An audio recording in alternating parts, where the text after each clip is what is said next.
Makanya perbuat kebaikan yang sebanyak mungkin dengan harapan nanti bisa menutup kesalahan kita. Kalau kesalahan kita ketutup, kita kayak baru dilahirkan ibu kita tanpa dosa, surga sudah menjadi jalan hidup kita di akhirat nanti.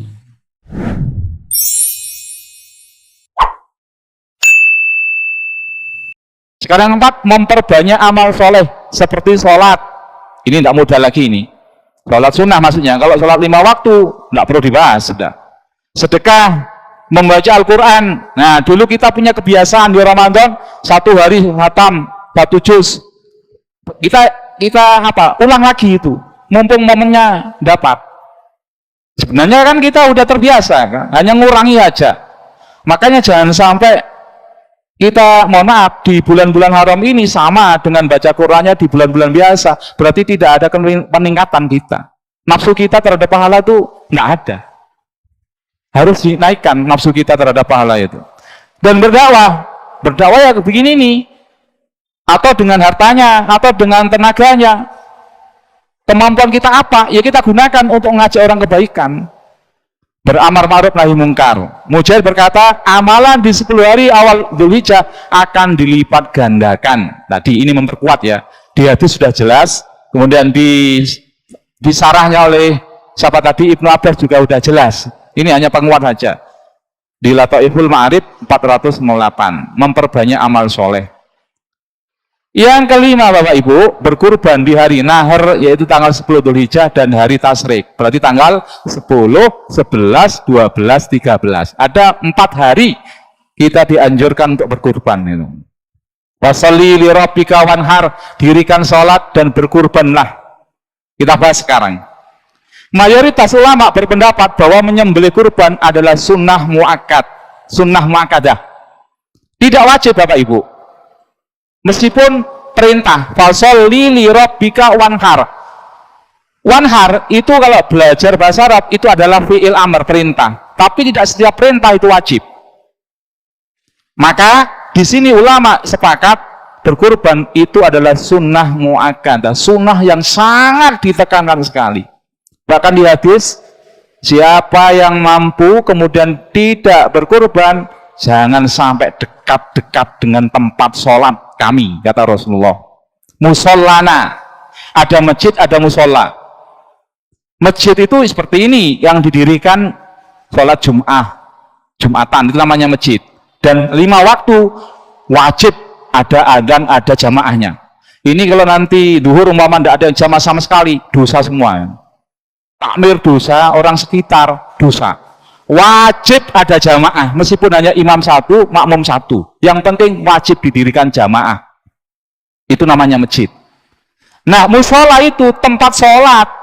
Kenapa dikatakan musola? Kenapa? Kalau ke masjid, nanti istri kita, anak perempuan kita yang halangan, itu kan nggak bisa masuk ke masjid.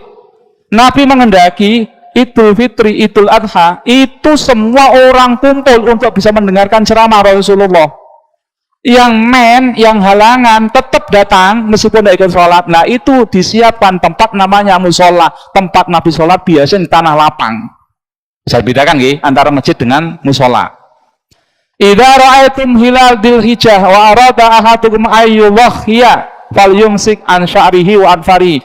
Jika kalian sudah lihat hilal 1 Dzulhijjah dan jenengan ingin untuk kurban, falyumsik, maka tahanlah, jangan sampai memotong rambut dan kuku. Nah nanti hati-hati kalau mau tanggal ini tidak wajib, sunnah, tapi pahalanya luar biasa. Kalau udah mau masuk tanggal 1 Dzulhijjah, tahan kuku jenengan, jenggot jenengan, kumis jenengan, rambut, bulu ketiak dan sebagainya, jangan ada yang dipotong, dicukur, jangan. Meskipun tidak haram, tapi itu sunnahnya begitu. Nah sekarang dirapikan dulu, mumpung belum, dipotongin dulu kukunya dan sebagainya, persiapan. Oke. Nah, udah sekarang ini yang krusial ini. Tadi kita bicara tentang kemampuan. Orang dikatakan mampu untuk berkurban itu apa kriterianya? Sebab apa? Nanti kan diancam sama Nabi. Dia mampu berkurban tapi tidak berkurban, tidak boleh dekat musolanya Nabi, tidak boleh mendekati Nabi dan sahabatnya. Itu tidak ingin kita terjadi pada diri kita kan, meskipun tidak wajib. Maka kriteria orang mampu adalah jika ia memiliki dana yang cukup dibuat kurban yang melebihi kebutuhannya dan orang-orang wajib dinafkahi selama hari raya kurban dan 3 hari tasyrik. Begini pemahamannya. Orang dikatakan mampu itu begini. Kalau umpama jenengan 1 hari 1 malam itu memberi nafkah kepada anak istri, termasuk nanti makan burung, makan ikan, makan kucing yang jenengan tanggung semua itu dihitung semua. 1 hari umpama butuh 100.000, berarti jenengan punya wajib menyiapkan 400.000. Udah? Kenapa? Karena 4 hari. 1 hari hari rayanya, 3 hari hari tasyrik. Ini pendapat yang tengah-tengah ya. Ada yang mengatakan 1 hari. Enggak, kita terlalu takut kalau 1 hari. Yang 4 ini enggak. Jenengan 1 hari itu dihitung biaya makan anak istri, kebutuhan ternak, kambing, sapi, melihara burung, melihara kucing, melihara ikan, dihitung semua dulu. Pastikan 4 hari ini sudah cukup. Nah, kalau udah cukup, jenengan ada kelebihan, yang kelebihannya itu cukup untuk beli kambing minimal 2.500.000 mama gitu ya. Maka jenengan dianggap sudah mampu. Kalau tidak kurban, kena ancaman Rasulullah, jangan dekat-dekat dengan tempat sholat kami, kata Rasulullah. Ini lain modal loh ya. Saat apa mobil saya dihitung? Enggak, itu maksudnya yang berbentuk uang, yang berbentuk barang. Kalau modal, kalau rumah enggak usah dihitung. Nanti bukan jual sepeda motor, enggak begitu. Yang ada sepeda motor itu kebutuhan, jangan diganggu sudah. Sawah saya enggak usah diganggu. Ini kelebihan gitu loh. Nah, kalau ada kelebihan kok tidak mau, maka dianggap tidak mengikuti sunnah Rasul. Bapak Ibu, yang keenam, yang terakhir, amalan yang harus kita perhatikan adalah bertaubat dari dosa. Ini intinya gini, Allah itu akan mengampuni kita kalau kita mau bertaubat. Sampai dosa kita seujung langit, memenuhi bumi langit, tetap Allah akan terima tobat kita kalau kita mau bertobat selagi tidak menyekutukan Allah. Sebab apa? Allah itu maha pemurah, penerima taubat. Taubat kita pasti Allah akan terima kalau kita serius. Nah, di tanggal 1 sampai tanggal 10 Dzulhijjah, momennya bertaubat. Kenapa? Pintu ampunan Allah buka. Sebagai penutup, jenengan perhatikan ini. Faman taba asbahahu Adam. Siapa yang mau bertobat maka ia serupa dengan ayahnya. Ayah kita siapa? Adam. Kalau kita mau bertobat, maka kita dianggap sama dengan Nabiullah Adam. Nabi Adam itu satu kesalahan, tobatnya berhari-hari, bertahun-tahun. Kita dosanya tidak kehitung, tobatnya belum tentu sehari tobat kita. Nauzubillah. Wa man nasara wahtajja bil qadari asbah iblis.